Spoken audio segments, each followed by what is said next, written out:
सभी को निम्न प्रणाम। आज हम सभी जानने वाले हैं कि गुरु महाराज जाम्बोजी ने अपने 14वें नियम में चोरी करने के लिए क्यों नहीं कहा है। वीडियो को शुरू करने से पहले मेरा आपसे निवेदन है कि अगर आपने मेरे इस यूट्यूब चैनल LT बिश्नोई को सब्सक्राइब नहीं किया है तो जल्द कर दें। तो चलिए बिना देरी करे वीडियो को शुरू करते हैं। गुरु महाराज जाम्बोजी ने अपने 14वें नियम में कहा है कि चोरी नहीं करनी चाहिए। यानी गुरु महाराज जाम्बोजी ने कहा है कि दूसरों की पदार्थों की चोरी नहीं करनी चाहिए।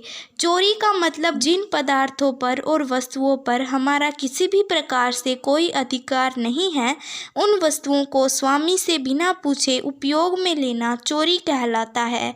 इस पाप कर्म चोरी का सर्वथा त्याग करना चाहिए। इन सब की चोरी करना स्वर्ण चोरी के समान महापाप है। शास्त्रों में स्वर्ण या सोने की चोरी सबसे भयानक व निंदित पाप कर्म बताया गया है। महाराज जाम्बोजी ने कहा है कि मनुष्यों का अधिकार केवल उतने ही धन पर है जितने से उनकी कुटुंब की भूख मिट जाए। इससे अधिक संपत्ति को जो अपना मानता है वह चोर है।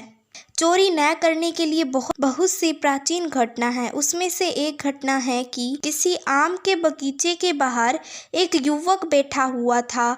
बगीचे के मालिक ने युवक से पूछा, क्या तुम नौकरी करना चाहोगे? युवक ने हामी भरी। उसे बगीचे की देखभाल का काम दे दिया गया। वह मुस्तैदी और लगन के साथ अपने काम को अंजाम देने लगा। वह बगीचे में ही एक झोंपड़ी में रहता था और समय मिलने पर ईश्वर की उपासना करता था। इसके अलावा वह किसी और चीज़ में रुचि नहीं लेता था। उसके व्यवहार से उसका मालिक बहुत खुश था। इस तरह 12 साल बीत गए। एक दिन मालिक ने कहा, बढ़िया और मीठे आम तोड़ कर ला। युवक गया और कुछ आम तोड़ लाया, पर वे आम खट्टे निकले। मालिक ने नाराज होकर कहा, तुम्हें यहाँ काम करते हुए कितने वर्ष बीत गए हैं, पर अभी तक तुम्हें पता नहीं चला कि कौन से आम अच्छे हैं और कौन से खराब। युवक ने कहा, आपने मुझे बगीचे की रखवाली का भार सौंपा है। आपने यह तो नहीं कहा कि फलों को खाकर देखना, सो मैंने इन्हें हाथ तक नहीं लगाया। भला मुझे कैसे पता रहेगा कि कौन से आम मीठे हैं और कौन से खट्टे? बगीचे की रखवाली करना मेरा कर्तव्य है, लेकिन आम खाने का मुझे कोई अधिकार नहीं। यह सुनकर मालिक बेहद प्रभावित हुआ। उसने कहा, तुम एक साधारण इंसान नहीं हो। ऐसा कर्तव्य पालन करने वाला इंसान तो मैंने आज तक नहीं देखा। तुम्हारे जैसे कुछ लोगों के कारण ही दुनिया बची हुई है। अब तुम्हें यह काम करने की आवश्यकता नहीं।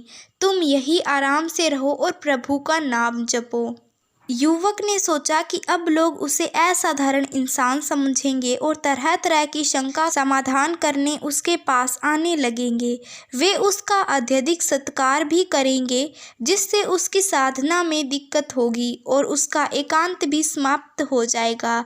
यह सोचकर वह दूसरे ही दिन वहाँ से चला गया। यही युवक आगे चलकर महात्मा इब्राहिम के नाम से विख्यात हुआ। इसी प्रकार गुरु महाराज जाम्बोजी ने कहा है, हमें दूसरों के पदार्थों की चाहने का ही त्याग कर देनी चाहिए, जिससे कभी चोरी होगी ही नहीं। तो आज के वीडियो में बस इतना ही। अगर आप सभी को वीडियो अच्छा लगे तो इसे लाइक करें और ज़्यादा से ज़्यादा शेयर करें।